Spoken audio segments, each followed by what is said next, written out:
It is rare. I don't want to use the word starstruck, but it is rare that the Wolf is this kind of eager, this excited about having another fantasy Wolf, another writer, another anything on that he respects this much. This is a guy I know for a fact that the Wolf pursued specifically to try to get him on the show. That, of course, is Denny Carter. He owns DraftDayConsultants.com. He's the co-host of Living the Stream Fantasy Football, and he's also written a bunch of fantasy football books. He's the author of 96 Ways to Rise and Grind. Wolf, have you read that book? I have not read it yet. No, it sounds got to throw it on the list. Seriously, absolutely. Put it on your short list because I know you're a big admirer of Denny. Denny, thanks for coming on the show. Yeah, absolutely. Thanks so much for the nice intro. And if you want to, after the show, we can talk about me shipping some 96 Ways to Rise and Grind your way. I would love to read it. Absolutely, man. Seriously, yeah. I consider that a deal. Okay. Anyway, like we said, it's a big deal. The Wolf has been a big admirer of yours for a while. Wolf, you want to get into where you discovered Denny and how long you've been reading him for and all that good stuff? Sure. I think I actually even mentioned this in my first letter to you, but there was just a random Mark Trestman article. It might have been 5-6 years. I don't even remember exactly when he first got to the Bears. And you led me right on to him throwing the ball to the running backs and just went so in depth into his historical play call. I was like, this is the type of analysis that's really not out there. I mean, nowadays there's tons of stats and that stuff's starting to catch up. But back then, I really think you were one of the first guys to pioneer that type of really deep dive into coaches and schemes and all that great stuff. So I became a huge fan ever since. I've always been reading it, and there's very few guys I actually genuinely read and learn from and enjoy. So this is a treat. I appreciate you coming on. Yeah, thanks for that. That brings me way back. You know, the fantasy space is so saturated now compared to when I was writing that Mark Trestman series, which was 2013, I want to say. Yeah. That, you know, as soon as a coach is hired, you have 15 in-depth articles on what that means for fantasy purposes. Back then, that didn't happen. And so, you know, if you know, I sort of saw that there was an absence there of that kind of analysis. So I put it out there, and to this day, yeah, that was a really popular series. I guess I went position by position with how Trestman uses his players and used them in Oakland in particular in the early 2000s. So thank you. I appreciate that somebody out there remembers that series. That was a long time ago. Right. This is the guy who does. Listen, I got one question about the book title, because I'm really interested in it now, especially now that I know we're talking about, you know, we're in negotiations to get some copies sent our way. When you got 96 Ways to Rise and Grind, the obvious question that pops into my head is, did you start with like, all right, I'm going to come up with 96 ways, or did you just come up with all the ways you could and then you counted and you were like, I got 96 of them? That's a great question. I had 132 ways to rise and grind, and you pared down 36 of them, huh? Okay. And you know, I just got to a point where I would read through them and I would say, I don't want this in the book. Like this is not good enough. This doesn't make the cut, and that's incredibly hard to do when it's your own stuff. I mean, you guys probably have encountered this yourself, just with fantasy stuff. Is if you produce it, whether it's a podcast or writing, it's just so tough to have that critical look at your own work and then cut it and then just kill it. But that's what I did. So 96 was a kind of a random number, but I like the way it sounded, so I went with it. Yeah, it's catchy. Absolutely. All right. Well, thanks for answering that hard hitting question. Wolf, what do you want to get into? Do you feel like we've had question one answered yet? Or do you want to get into the rest of the interview?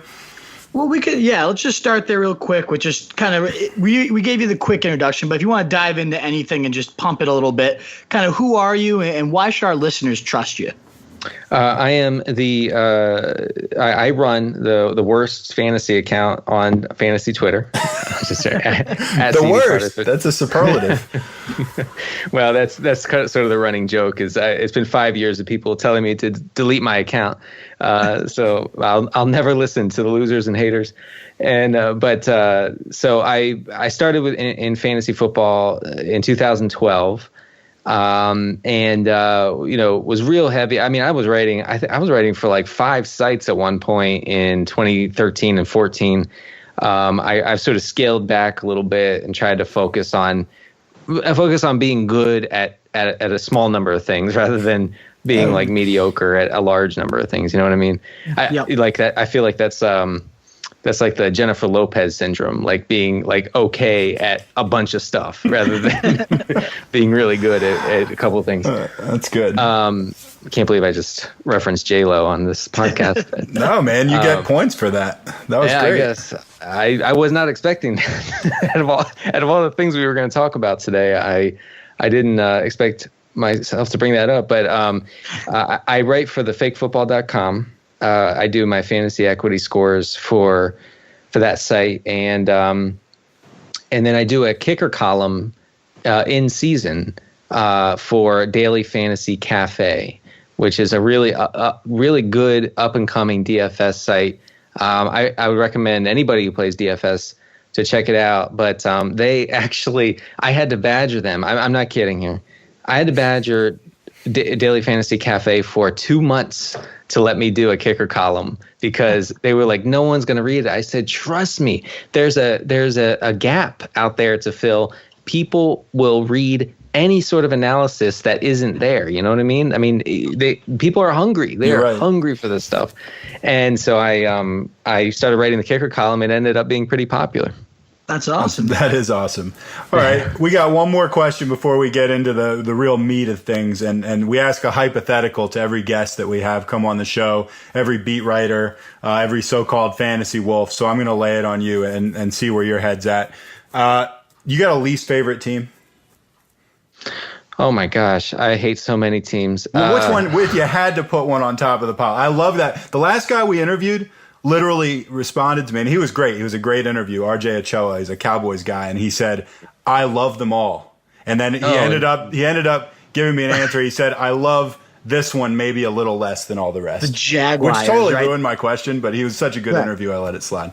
No. I don't hate the Jags. I don't hate the Jags because I feel like that's punching down. Right, you're kicking them while they're down, right? I feel bad about that. So who do you hate? I was a Dolphins fan for 15 years. Okay. Mm-hmm. From the time I was like 7 years old into my 20s, once I got into fantasy, I stopped rooting for the Dolphins because I didn't care anymore. I didn't care about anything. I didn't care about wins and losses. I didn't care about the Super Bowl. I didn't care about anything in football except for fantasy. So I just stopped fooling myself. I said, I'm not a fan anymore. But in that time, I developed such a white-hot hatred of the New England Patriots. That's my hometown. That's my boys. I love it. I have to go with them. Isn't it sad, Wolf, that after this interview, me and Denny are going to be better friends than you and Denny? And it's gonna. I'm going to hang out with your hero. No, I'm just kidding. Anyway, here's what's going on. So here's the hypothetical for you. By the way, I hate the Patriots too. So good. Like one mind here. So here's the hypothetical. The first hypothetical is tomorrow morning, you get on your Twitter feed, you get on your podcast, you write articles for every site that you're doing, and you officially declare yourself reformed and you're a Patriots fan for life. You love them. You love everything about them. You can't get enough. I mean, everything from how Brady's the greatest ever to Belichick's the greatest ever to, how LeGarrette Blount had the greatest fantasy or whatever season ever. And, just everything. You're drinking the Kool-Aid beyond anything. And this is for the rest of your life. This isn't like one day thing where you can wake up the next day and be like, guys, I don't know what came over me. Like, this is the new you. Like all those posters in your basement, they're all Patriots posters tomorrow. Oh, man. So that's option number one. Option number two is you're going to wear one of those 1930s leather helmets with no face mask for protection, and you're going to go across the middle one time, and someone's going to throw you a lazy pass across the middle, and prime, like, say, 2002 Ray Lewis is going to plow you one time coming across the middle. Once. Ooh. Which is preferable, Denny? Well, now, the second scenario I was considering the helmet situation, I think is almost irrelevant because it's completely irrelevant. I just like saying it. No. Because if he drills me in the midsection, sure, I'm gonna break ribs.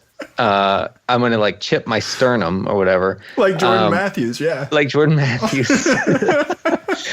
And I mean, I'm going to be ruined. I've often thought about if like a relatively frail person, I mean, not like your grandfather, but like a person who's not in real good shape guy. At all. Right. But I'm not talking, I'm like talking about like not someone who like works out every day, but like the very average person, if they go across the middle and they get hit in the midsection, they could die. Oh, absolutely. That's on the table. Yeah. Yeah. And so I think that I have to just go with the Patriots option. Of course you do. You have a kid. You have to. I could live. So yeah, I mean, you'll be humiliated, but sure. Look, it's the same thing I would choose. I mean, I have children. I would not go across the middle, leather helmet or not. Like, forget it. Yeah. Yeah. So, I'm sweating. I'm sweating thinking about being a Patriots fan. Although maybe it won't be so bad since they're never bad. I mean, they go. Yeah, they go on a 2-game losing streak, and everybody acts like it's time to blow up the franchise. Right. I mean, and you're on board for that for the rest of your life. Anyway, thanks for giving it serious thought. That's a great answer to our hypothetical. I happen to agree with you. Wolf, why don't you take over? Alrighty, so the last question for the intro is just kind of, what do you consider makes you a fantasy wolf? I know you mentioned your equity scores and different things, but what are some of the things that kind of help you break through the groupthink, and what do you do differently that kind of separates you from the saturated, I like that word you use, saturated pack of fantasy analysis out there? Yeah. I thought about that a little before the show, and I have to say that my today, my current way of looking at fantasy football is pretty different than it was 2 or 3 or 4 seasons ago, when I was really in the thick of writing for a lot of sites. I was one of these, what I would call fantasy football holy grail seekers. Okay, where I was always trying to find a metric, a way of measuring player performance that would be the skeleton key that would tell me everything that I needed to know about dominating the game. Okay. And I get the appeal of that chase. I totally get it. I'm sure you guys get it too. And I see that out there mostly among the young guys, the guys in their early 20s and mid 20s, some of them, they're thirsty for, to find something new, to find a new way to evaluate fantasy football. And so, tons of new metrics are made and ways of measuring. It's mostly ways of measuring efficiency, which I don't know how many ways we need to say that this guy scores a lot of touchdowns on a few receptions, say for example. So I've tried to trim that holy grail seeking out of my equation, and the way I play the game, and I intentionally gravitated toward a more opportunity based way of looking at fantasy football, and that is not nearly as sexy, I would say, as seeking the holy grail. But if a guy's going to get the ball a lot, and he's not being valued like a guy who's going to get the ball a lot, then I want him on my team. So that I would think that would separate me from some of the fantasy crowd out there. If you're talking about fantasy Twitter, yeah. Awesome. Yeah, absolutely. All right, so we're going to get into the next section where we talk. This is the Wolf's Den officially. And, you guys we're going to rattle off a few guys that you and the Wolf agree on, so you guys can commiserate a little bit, build like a, strong sense of camaraderie. And then we'll go to the showdown where you guys disagree and we'll play some showdown music and I'll run and hide behind some of those old Western doors and just have my eyes popped up over the edge of it. So the first one we're going to do is cheating a little bit. We're actually going to hit 2 guys. But I find this really interesting because they're on the same team. You guys agree on both of them, but one guy you're up on and one guy you're down on. And so we're talking about the Indianapolis Colts. You're both up on Jack Doyle. You're both down on Dante Moncrief. Is that correct? Correct. Yeah. Hey, yeah, absolutely. All right, let's talk about Doyle first. Denny, what do you think about Jack Doyle? Why do you like him? Well, Tight ends in Andrew Luck's offenses have been heavily targeted over the years. He is, he will see over 100 targets in that offense, and I don't think that he's being valued appropriately. Now, I'm looking at his ADP right now, which is he's going at 1109 in PPR. That really hasn't moved, and I think that that's due partly to Andrew Luck's questionable injury status. But if you can get Andrew Luck's tight end, his starting tight end in the 11th or 12th round, I think that you got to do it. I'm with you. Oh, go ahead, Wolf. I was going to say, it's one of the first times, too, in so long where it's been a clear-cut number one. It's always Dwayne Allen and Fleener or Doyle and whoever else is there. And there's never been just a clear-cut one. And now that Allen's gone, I think, like you just said, I think Andrew Luck, I don't know the exact number, but it's over 150, I want to say, that he targeted the tight end last year and just averaged, especially in the red zone, too. Really loves him. So I'm with you there. I have a little personal connection to Doyle, too. Yeah, we love Doyle at the RSJ. We love him. I threw him in as like a flyer 1 week before the Doyle hype started getting an effect, and it was like my big guy, you got to start this week, and he ripped off like 9 catches against the Titans for 80 yards and a TD, won me a bunch of leagues in that, won some other people leagues for me, so he's kind of one of my defining guys early on in the fantasy career, so I got the personal ties too, but I love Jack Doyle. I'm with you there. Doyle had I remember that game against Tennessee. That was amazing. It was coming out party. Absolutely. So I'm going to assume, I don't want to put words in anyone's mouth, but I feel like kind of similar to what you talked about right before we went into this, 3 guys you agree on, 3 you don't segment. Maybe that's the reason you don't like Dante Moncrief. You feel like he's not getting enough volume, maybe not going to get enough opportunity. Why are you down on Moncrief? I mean, Moncrief is always, so far in his career has been a guy who only excels when he's catching touchdowns, and he has an exceptionally high touchdown rate over his career with Andrew Luck. So that makes me a little bit nervous about his week-to-week consistency. I mean, he's not going to be able to sport that, say like that PPR floor where he's locked in for 5 catches for 70 yards or something like that. And then the touchdown may or may not come. I mean, he's gonna tank if he doesn't score that touchdown in a lot of weeks. And I would be fine with that. I would be fine with that if he were available later in the draft. But He's available at the beginning of the 9th round. He's surrounded by, I believe, superior options, both before him and after him. So I don't feel compelled to take him at all. Wolf, I'll bet you agree with a lot of that, don't you? I think the touchdown dependability is exactly the case against him. I just don't want that 2-catch, 15-yard day in my lineup, especially when, I guess it segues into our next guy who we both like. A guy like Stephon Diggs is kind of available right in that similar price point. What do you love about Diggs so much? Well, I mean, Diggs was, by all accounts, on his way to a top 15 PPR season last year. By all accounts, meaning, per statistics. So he's and nothing has changed really about his situation in Minnesota. In fact, it may have gotten better in some ways. So if he can stay healthy, I know that goes for anybody, but especially a guy who's constantly seeming like he's dinged up. I think, getting Diggs as your wide receiver 3 or 4, if you go wide receiver heavy, I feel like that is a huge luxury that you can. RotoViz has a lot of stuff on winning the flex spot. Okay, being able to plug a guy in your flex who will crush your opponent's flex.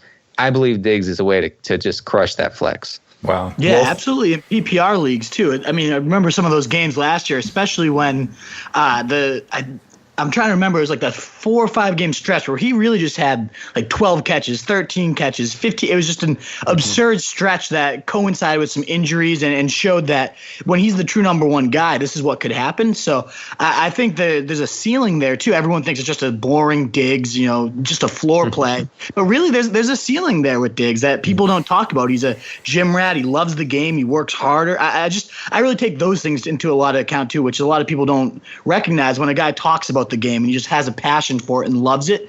Diggs is one of those guys. So I'm a big believer in him and his talent, and I think there's just a lot of ceiling to go with that floor that everybody knows, which makes him so appetizing. I think there's a ceiling that a lot of people don't recognize either. So I'm a big Diggs guy for sure.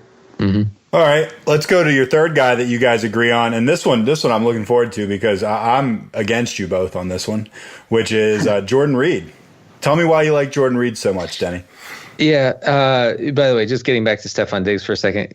Check out Stefon Diggs' Twitter feed for the shadiest NFL player Twitter feed in America. I mean, this guy is so cryptic about everything. It's amazing. So anyway, you just got a subscriber out of me just by that kind of like cryptic reference that you made. I'm in. Yeah, I mean, he freaks me out, honestly. But so Jordan Reed is now available in PPR leagues in the middle of the 5th round. Okay, now that's compared to the early 4th a month ago, and we all know what's happened in the meantime. Various ailments and some kind of scary talk about reoccurring injuries and visiting specialists. I mean, it's all very scary for me, who I'm pretty heavily exposed to him, like in best ball leagues, for instance. So that makes me, weep in the shower. But I think that he's falling to a point where that unpredictability, lack of predictability, is kind of starting to be baked into the way people are valuing him. So, if I start out wide receiver heavy, say, and he's there in the 5th, I'm taking him. This is a guy who scored more points per game than Gronk for 2 years running. Yeah, and what you mentioned there, the Gronk edge everyone talks about, and I'm a Pats fan, so obviously I love Gronk, but there's really only one guy that approaches it, and like you mentioned, even exceeds it, and that's Reed, and he's going in round 5. Anytime you can get the second-ranked player in a position in round 5 is a huge edge, injury concern or not. I'm 100% with you. I was big into going in Gronk in round 2, and everything was looking great because you get that tight end edge, but then you see Reed fall into 5, and you can build 4 guys around him and then take that type of upside. I absolutely love that. Jay Gruden coming up saying the offense is going to run through him. He's clearly the number one target. Kirk Cousins' passer rating when he gets to him is like 126 or something absurd. So that the rapport is absurd. Obviously you're playing with fire because he's going to get hurt. It's just a matter of how many games you're going to get. Those games you get, though, is the only guy that can compare is Gronk. So you're going in with an edge every single week, essentially. So I'm with you, especially at the 5th round price. I love it. Yeah, I like that. He's around in the 5th, and I'm in a league with you guys. I'm passing on him. He is a walking traction case. Anyway, or actually concussion case. I feel bad for the guy. I don't want to make fun of anyone for getting a ton of concussions because it's obviously a big deal. But man, that guy is just. I know you guys say, he averaged more points per game than Gronk. I mean, I can't believe I'm sitting here arguing for Gronk because I cannot stand pulling for this guy. But I mean, Gronk was on the field 4 games last year, and he was 6 catches, 130 yards, and a touchdown, basically averaged. I just don't believe in Reed. I don't. Part of this, guys, if I'm being totally honest, I hate the Redskins. That's probably the team that I would be the least likely. Them and the Patriots. So anyway, there's some of my bias coming in. With that said, I'm gonna get off this kind of dusty western dirt road and kind of creep into the saloon and look out the window because it's showdown time. We've been having a good time here. You guys have been, making friends, but now we're going to talk about some guys you disagree on. And we're going to start that off with a guy that the Wolf of Roto Street is very passionate about. I mean, we have maybe more than any person this year on the pod. His opinion of him has just gone up and up and up and up, and will shout on the mountaintops, this guy is the man. And that, of course, is Mike Evans. The Wolf loves him. He would actually consider him, I want to say, at maybe 4 overall right now. Over Julio, over Odell Beckham, over, McCoy, all those guys. I guess you're not over Brown yet, right? You're still liking Brown over Evans? No, AP's still my number 1, but that was kind of the line is I know you like Evans. I was reading your rankings. The exact line was I wouldn't think of taking Evans over any of the top 3 receivers. It might qualify as thought crime. Right. It's like in Minority Report. And so I want to say that if the preseason were to go on for another couple weeks, I think that the Wolf would convince himself Evans was better than Antonio Brown. That's the momentum that this thing is building up right now. So, Denny, tell us what you think about Mike Evans. All right. I don't have the the strange visceral hatred of Mike Evans that I see on fantasy Twitter. It's as if he fell into a wide receiver one role for half a season and capitalized, but now he's back to just being a regular guy. He's not a regular guy, and he's going to see a ton of targets again. My concern is that it was pretty clear that when Tampa Bay doesn't suck, it's not great for his upside. Okay, he clearly has a floor in those cases, because of his role on the team in that offense. But he is a creature of volume. He reminds me a little of DeAndre Hopkins during his hot streak in 2015, where Hopkins blew the roof off because the Texans were the worst team in football for 6 weeks, and he was seeing 15 targets a game. I mean, seriously, 15 targets a game. So I have Mike Evans in a couple leagues because I got him at the end of the first round. I don't hate him, but there's no way I'm taking him over like Julio, for instance. Wolf, rebuttal. All right. So I would say just a couple things with that. Obviously it makes sense game flow, and if they're, winning games, they're not going to be chucking the rock as much. I think the reason they're projected to win some more games with Vegas and different things, though, is because they're going to build some early leads and their offense is so explosive. And the volume issue, just so far in the preseason, even you see it, 7 targets in like 2 drives the first game. He has 6 catches in the second game and a half. So, I mean, he's up to 100 yards in about a half of football. It seems like he's getting plenty of volume still. Deshaun Jackson, I know, is there, but I think that only helps him. The quality of that volume increases a little bit. Mm-hmm. And the defense is still pretty bad. They can give up leads. They can get down early. I don't see that defense being anything too special this year. So I think they're going to be chucking the rock, and this is just one of those years where Evans goes from, he's clearly below OBJ and Julio to being like, oh, this guy needs to be considered with or even above them. I just love him. I think he takes that leap. I just love the talent. Such a red zone monster, too, and they're going to be in the red zone even more often this year. So I think this is the one that he just takes that next step, whereas a lot of people are calling for the regression. I think he's only going forward. So we'll see there. I'm very intrigued. My dynasty teams hope you're right, and I am a believer long term. Absolutely. Right. You both like him. The Wolf just likes him more. Yeah. I was an owner last year that was bitterly disappointed. I tend to think he's going to have a great year, but then again, 80% of what I listen to is the Wolf. So, I'm just around this guy constantly. So I'm aware of that as well. Second guy you guys disagree on. We're going to go Russell Wilson. We're going to go with him first. Russell Wilson, quarterback of the Seahawks, of course. This guy was ranked second by, most consensus experts last year and was a massive disappointment, as was the guy ranked first, Cam Newton. So a lot of people, maybe there's some carryover bad blood about Russell Wilson. I know that you guys differ on him. Denny, how do you feel about Russell Wilson? Well, I wrote in my equity score quarterback piece that I don't think that you can overestimate the impact of Wilson's injury or injuries last year on the way that he plays. That scrambling ability and the running production were not there, and that is where his fantasy appeal lies. It's not in pure pocket passing like a Drew Brees, say, Phillip Rivers or Brady. If you look at his successful fantasy seasons, he is crushing it on the ground. He didn't have that. That's why he wasn't even close to being a quarterback one. I mean, a top 12 quarterback, which is just, if you told me that last year at this time, I'd fall out of my chair. I mean, I would be in a hospital for a week. But I see he's going at the end of the 6th round. To be honest, I'm not interested in a quarterback at that point in the draft if we're talking about a 1 quarterback league. So I'm not like exposed to him at all, but I'm not terribly opposed to him. Okay. I think you just kind of made the point I was going to bring up is where he's going in round 6. I just don't ever look at a quarterback there. Yeah.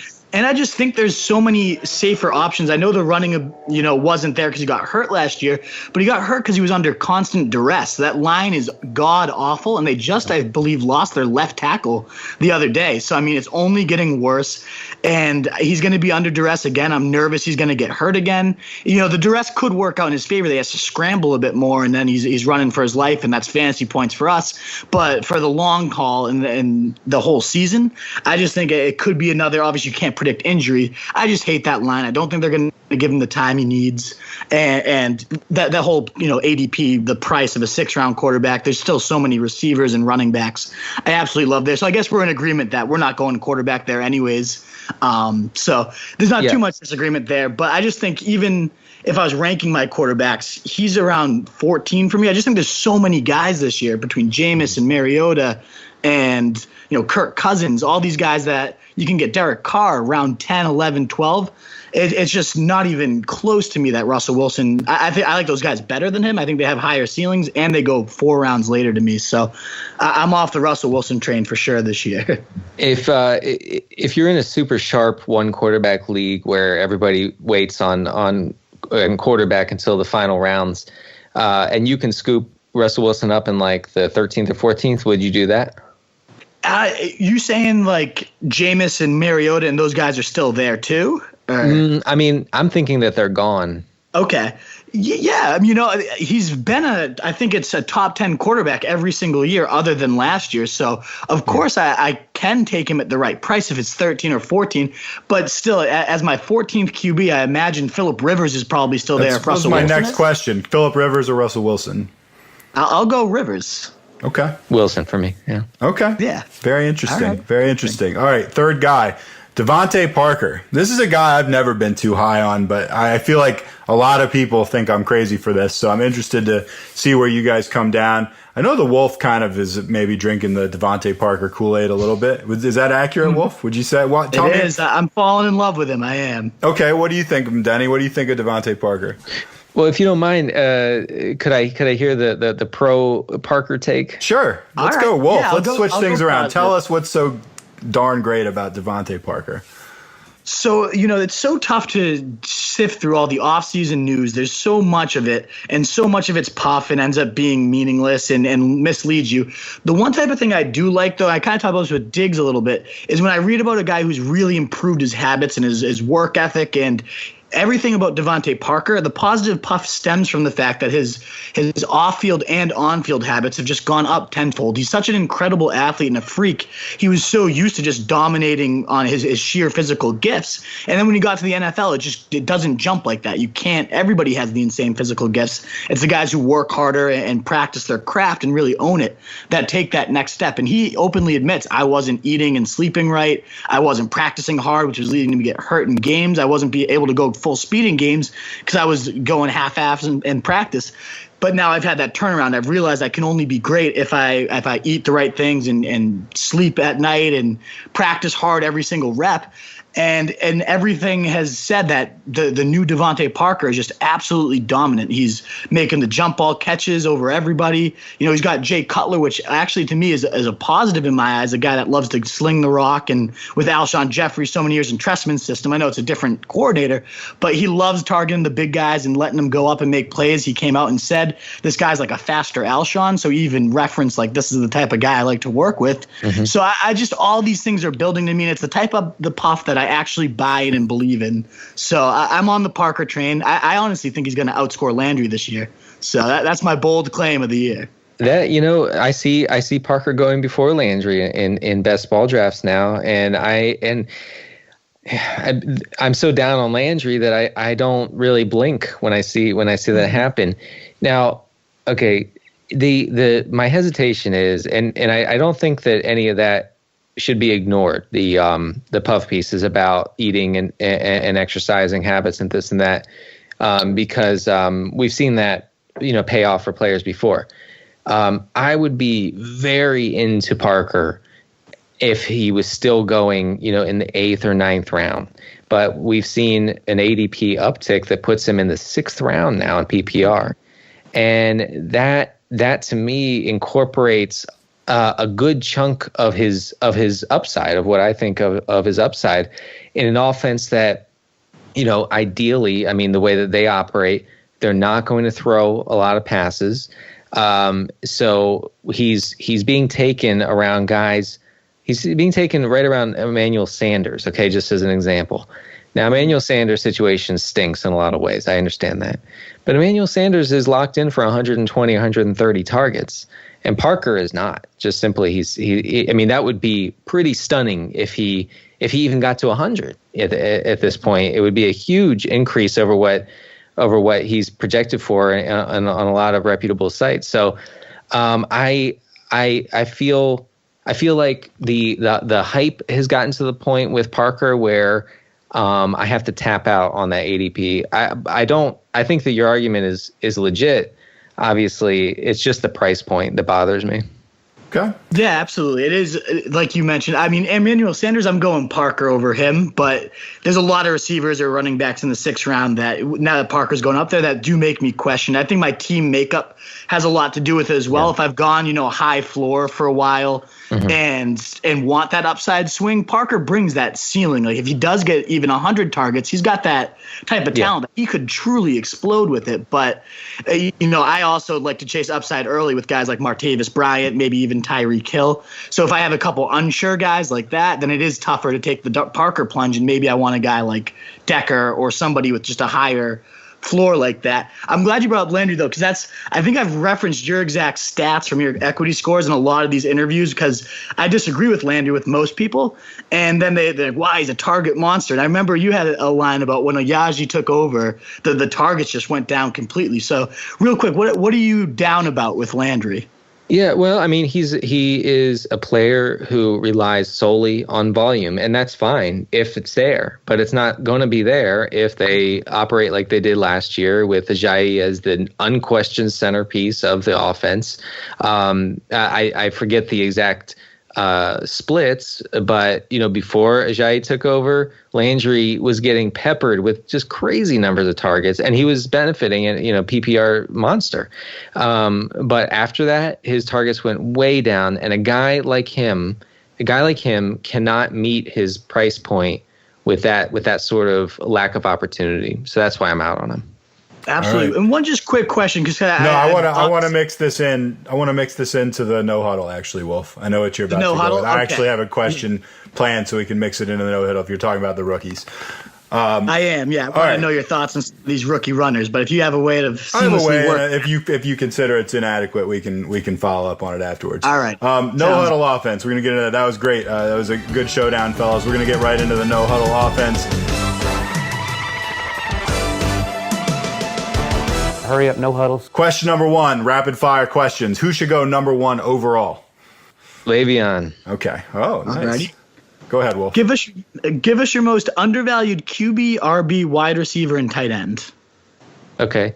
Most undervalued quarterback right now has to be Andy Dalton. Most undervalued running back. I'm sorry. I'm starting to think it's Deonte Foreman. I think you can get him at the very end of your draft, and there's nothing that says that guy's going to be not going to be a standalone a standalone value. So just wrote a whole article about that today. I absolutely love Foreman. All aboard with you.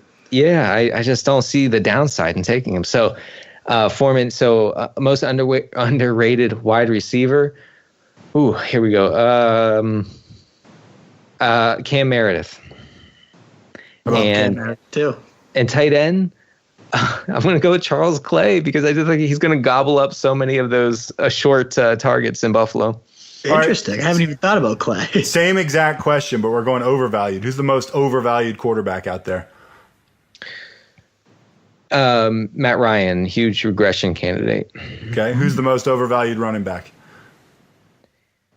I'm looking at ADPs right now.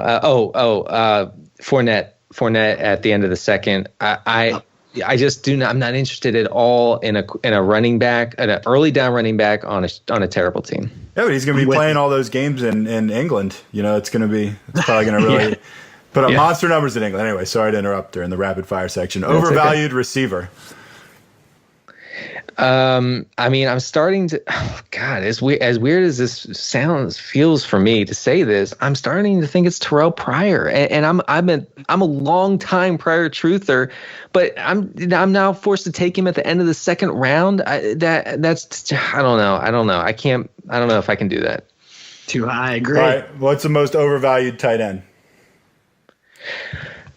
Okay. I do not understand Jimmy Graham's ADP at all. He's going at the end of the fifth. I wrote about him in the equity score stuff. He could see less than 80 targets this year if Seattle does what it wants to do. And there's so many tight ends I would want over him. Cool. I'm going to break protocol, and I'm going to ask a second question in a row, and then we're going to go back to our usual format, Wolf, okay? Rank these guys in order that you would take them. Joe Mixon, Christian McCaffrey, Leonard Fournette, Dalvin Cook. I have to go Cook, McCaffrey, Mixon, Fournette. Nice. Okay. I only switch up. I go McCaffrey over Cook, but it's really, I think I have like one at 26, one at 27. Like it's close. I can't figure it out. We'll see. Week 3 might sway me. I don't know. I love them both, though. I love both those guys. Yeah. It's funny because Fournette's my clear last 2, and he's most people's first. So I mean, if he was on a good team, I'd be all about him, but he's not. Right. I'd pick him before Mixon just because I think Mixon's a bad guy. But I think generally speaking, I'm with you guys on that. Go ahead, Wolf. Yeah. All right. What early round draft picks, so rounds 1 or 2, is going to ruin fantasy seasons this year? That is a good question. Ruin fantasy seasons. I mean, I don't know. I'm thinking people are taking Zeke in the second round and just gambling on, him not serving a suspension or getting 1 game, and then he gets hit with 4 or 6 games or something like that. Then I mean, you're finished. Okay. What about it's rapid fire, so I won't retort, but I wrote a whole article about why there's enough running back depth to actually pull that move off and go 4-2 and then have your guy coming in a week. All right. But it's rapid fire. It's rapid fire, but let me lay out my whole article for you. What mid-round draft pick is going to win people titles this year? Mid-round. Oh my gosh. So what are we talking? Let's say 4 through 6. How about? Oh, 4 through 6. Okay. I kind of love Jeremy Maclin in the 7th. Okay, that counts. 4 through 7. That's the question we're asking. Nice. All right. All righty. We call them penny stocks, but most call them late round lottery tickets. Give us 1 or 2 that you need to have this year. So we're talking about like late. Well, Deonte Foreman type picks. Right. Well, definitely Foreman. I know, Deion Lewis is going in the 13th or 14th round, and the Patriots, like we read this week, don't have a running back depth chart, and they could use anyone at any time. And we're just 2 seasons removed from Lewis being this dominant fantasy force, and you can scoop him up with no repercussions. I mean, if he's not used, he's not used, and you can cut him and whatever. It doesn't hurt. But I find myself targeting him a lot at the end of drafts, so that would be 1. And then Kevin White in the 14th round. I'm not a Kevin White truther. I'm not here to say that he's going to be the future of the Bears, but I am saying he's on a bad team. We like receivers on bad teams because bad teams are forced to pass even if they don't want to. So, I think that he's like a source of cheap targets there. Mm-hmm. All right. The single most important move fantasy owners can make in 2017 that'll win them a title is ... Fill in the blank. The most important move, you said? Yeah. Yeah. 0 RB. It's setting up perfectly for 0 RB. All right. Okay. Finish us off, Wolf. Let's wrap up with your boldest prediction and then just a reminder of where people can find you and interact with you. Okay. Boldest prediction. Charles Clay is a tight end 1. Wow. That's bold. That's pretty bold. That is very bold. You said bold. Yeah. I'll give you bold. And then I had it in my head a second ago. And then... Yeah, just a reminder of where people can find you to interact. Yeah. Okay. I thought I was supposed to throw out one more guy, but yes, I can. Absolutely. You got another bold prediction. Sure. We're not going to cut you off and be like, no, sorry, we're out of time. No. My other prediction was Cam Meredith is a top 20 wide receiver. The bold just keeps coming over here. All right. It's just insanity. All right. You can find me on Twitter at CDCarter13, and like you said at the beginning of the show, my site is draftdayconsultants.com. We provide pre-draft consultation, in draft, and then we have season-long packages. If you can't make your draft, which I know a lot of people run into scheduling issues, me or one of the other consultants can step in and draft for you. So check it out, draftdayconsultants.com. That is awesome. Some serious stuff. Denny Carter, author of 96 Ways to Rise and Grind, which was actually pared down, we found out, from 132. So you're only getting the best ways out of this guy. Thank you so much. That was a great interview. We really appreciate you taking the time. Thanks, guys. Thanks so much, man. Really appreciate it. Yep.